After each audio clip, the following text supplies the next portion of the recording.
बिस्मिल्लाहिर्रहमानिर्रहीम बोलते कालम के साथ मैं आमिर जहान। और क्या ईरान ने वाकई बैलिस्टिक मिसाइल जो है सऊदी अरब की तरफ दाग दिया है।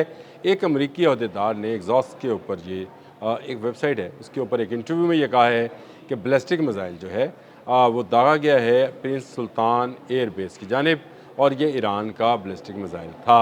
इसके बाद पूरे मीडिया हाउसेज क्या तुर्की क्या बीबीसी और क्या बाकी जो हैं चैनल्स वो इस पर आ गए कि सऊदी अरब पर दागा गया मिसाइल जो है ये इस बात की निशानदेही है कि आने वाले दिनों में ये जंग जो है सऊदी अरब तक चली जाएगी। इससे पहले भी अगर आपको याद है तो इसी प्रिंस सुल्तान एयरबेस के ऊपर ही ईरान ने वॉक्स जहाज़ को तबाह किया था।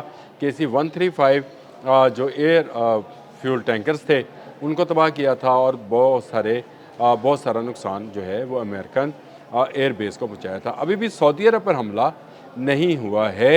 ये अमेरिकन एयरबेस है जिसके ऊपर अगर हमला हुआ है तो ये हमला उसके ऊपर है। ये इस हवाले से कि वहाँ पर कितना नुकसान हुआ है इससे एक बैलिस्टिक मिसाइल से और क्या कुछ तबाह हुआ है, कुछ ज़्यादा रिपोर्ट्स तो नहीं है। लेकिन क्या ये तो नहीं है कि दुश्मन सऊदी अरब और ईरान को इस जंग में आमने सामने लाना चाहता है। इससे पहले भी ये कोशिश जो है वो हो चुकी है। जब 28 फरवरी को जंग का आगाज़ हुआ था तो मार्च के महीने में, मार्च के शुरू में आपको याद होगा रामको की बंदरगाह के ऊपर एक अननोन प्रोजेक्टाइल या ड्रोन जो था उसने हमला किया। शुरू में ये खबर आई कि शायद 136 जो है उसने हमला किया। पाकिस्तानी जहाज़ तेल लेने के लिए वहाँ पर लंगर अंदाज था और शायद ये उस पर हमला था या सऊदी अरब पर हमला था।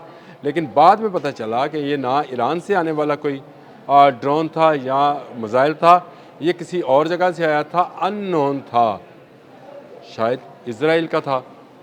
यानी ये एक कोशिश थी कि सऊदी अरब को इस सारे के अंदर इन्वॉल्व किया जाए।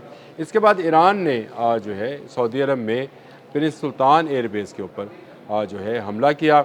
बहुत बड़ा हमला था जिसमें वॉक्स जहाज़ जो है जो दुनिया का जदीद तरीन आप यूँ समझे कि आसमान पर उड़ता हुआ या उड़ती हुई वो आँख जो हर एक नकलो हरकत जो मुखालिफ मुल्क की है उसको नोट डाउन कर रहा होता है और अपनी जहाज़ों को नीचे मौजूद कमांड एंड कंट्रोल सेंटर्स को वो मालूमात फराहम कर रहा होता है, उसको तबाह कर दिया गया। ये भी एक बड़ी धमाका है इस खबर थी कि वॉक्स जहाज़ को जो तबाह कर दिया गया और हमला जो है ईरान ने किया, सऊदी अरब पर हमला है। और पाकिस्तानी इनकलाब या ईरान ने उस वक्त भी ये बात कही थी कि ये हमला जो है सऊदी अरब पर नहीं था, अमेरिकन एयरबेस पर था जहाँ से जो है हमला किया जा रहा था ईरान के ऊपर। और इसी वजह से जंग के अख्तामी दिनों में जब ये मुज़ाकरात और सुलह के और अमन माहिदा और इस्लामाबाद टॉक्स हो रही थी, सऊदी अरब ने वाज़िया तौर पर यह बात कह दी थी कि उसकी एयर स्पेस जो है ईरान पर हमलों में इस्तेमाल नहीं की जाएगी। और ये बात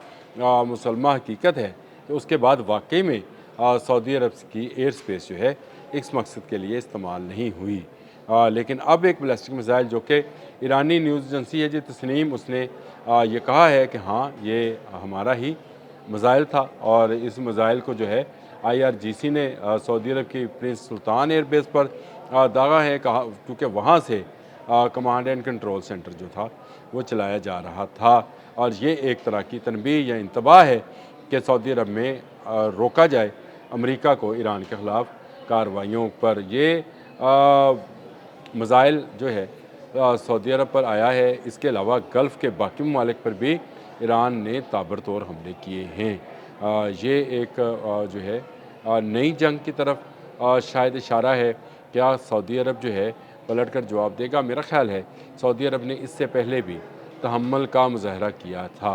रामको वाला हमला हो या इसके बाद अमेरिकन जो सफारत खाना है उस पर हमला, रियाज़ में उस पर हमला हो या सुल्तान एयरबेस पर, सऊदी फरमारवाओं ने जिस तहम्मुल, बुर्दबारी और समझदारी का मुज़ाहरा किया, मैं कम अज़ कम इसकी तवक्को उनसे नहीं करता था। मेरा ख़्याल ये था कि वो इस पर जो है एकदम से गुस्सा करेंगे। बादशाह हैं और बादशाह का गुस्सा जो है वो अचानक आता है और उसके बाद एक बड़ी जंग की तरफ ले जाता है। कोशिश ये बार बार रही है इसराइल की भी, अमेरिका की भी, कि किसी तरह इस जंग के अंदर सऊदी अरब जो है वो इन्वॉल्व हो ताकि उन्हें कुछ रिलैक्स और पैसा जो है मिले। लेकिन सऊदी फरमानरवा जो हैं इस वक्त मोहम्मद बिन सलमान है, शाह सलमान शायद ज़रा बीमार है, इसलिए लेकिन मोहम्मद बिन सलमान जो हैं उन्होंने हमेशा समझदारी और बुर्दबारी का मुजाहरा किया और अब भी वो करेंगे, क्योंकि हमला वाकई में अमेरिकन एयरबेस के ऊपर हुआ है।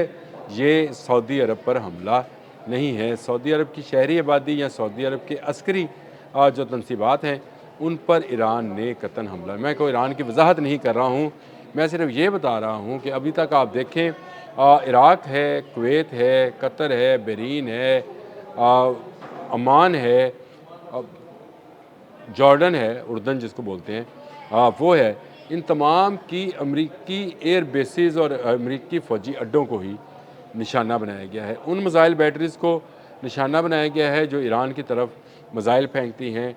उन कमांड एंड कंट्रोल सेंटर्स को निशाना बनाया गया है जो ईरान के ख़िलाफ़ इस जंग में इस्तेमाल किए जाते हैं।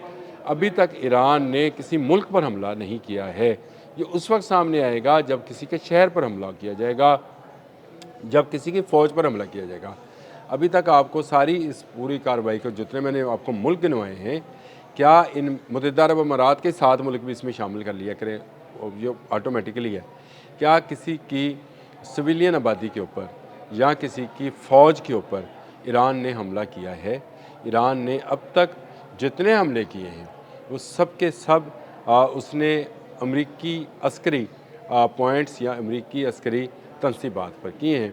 उसका किसी दूसरे मुल्क की फ़ौज और लोगों के साथ कोई दुश्मनी नहीं है। वो अपने नेबर्स यानी अपने हमसायों के साथ जो है बहुत अच्छे तल्लुकात इस्तवार करना चाहता है और इसका इजहार बार बार ईरानी एडमिनिस्ट्रेशन और ईरानी गवर्नमेंट और पासदारानी इनकलाब करते रहते हैं कि हमें अपने नेबर से ये तवक्को है कि वो अमरीका को गुड बाय टाटा कर देंगे ताकि ये यहाँ से जाएं और हम मिलकर इस खत्ते की तरक्की के लिए काम करें। लेकिन हो ये रहा है कि अमेरिका को मुख्तलिफ ममालिक में बड़ी बड़ी बेसिस जो हैं वो दी गई, जैसे कतर में अल अदीद एयर बेस, इतनी बड़ी एयर बेस दी गई है।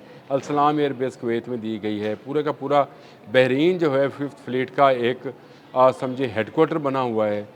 इसी तरह से अमान के अंदर इनकी बहुत बड़ी बेस है। उर्दन के अंदर तो जहाँ पर हमला हुआ है अल्तनफ़ के ऊपर, यहाँ पर उनकी बहुत बड़ी बेस है। तो ये तमाम बेसिस जो हैं इसी काम के लिए आती हैं कि ईरान के ख़िलाफ़ जो है कार्रवाई की जाए, अपने हरमज़ में उसके जहाज़ों को रोका जाए।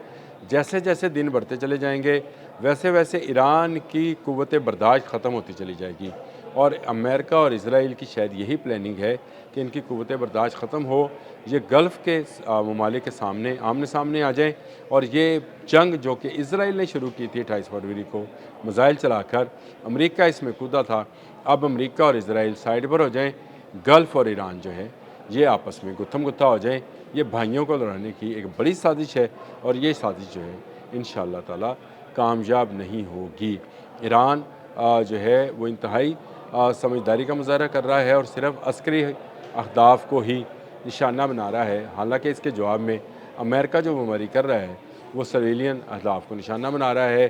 पुलों को, ट्रेनों को, हॉस्पिटल्स को, स्कूल्स को, मिनाब जैसा स्कूल था जिसमें 160 बच्चे गई थी, उनको निशाना बनाया जा रहा है।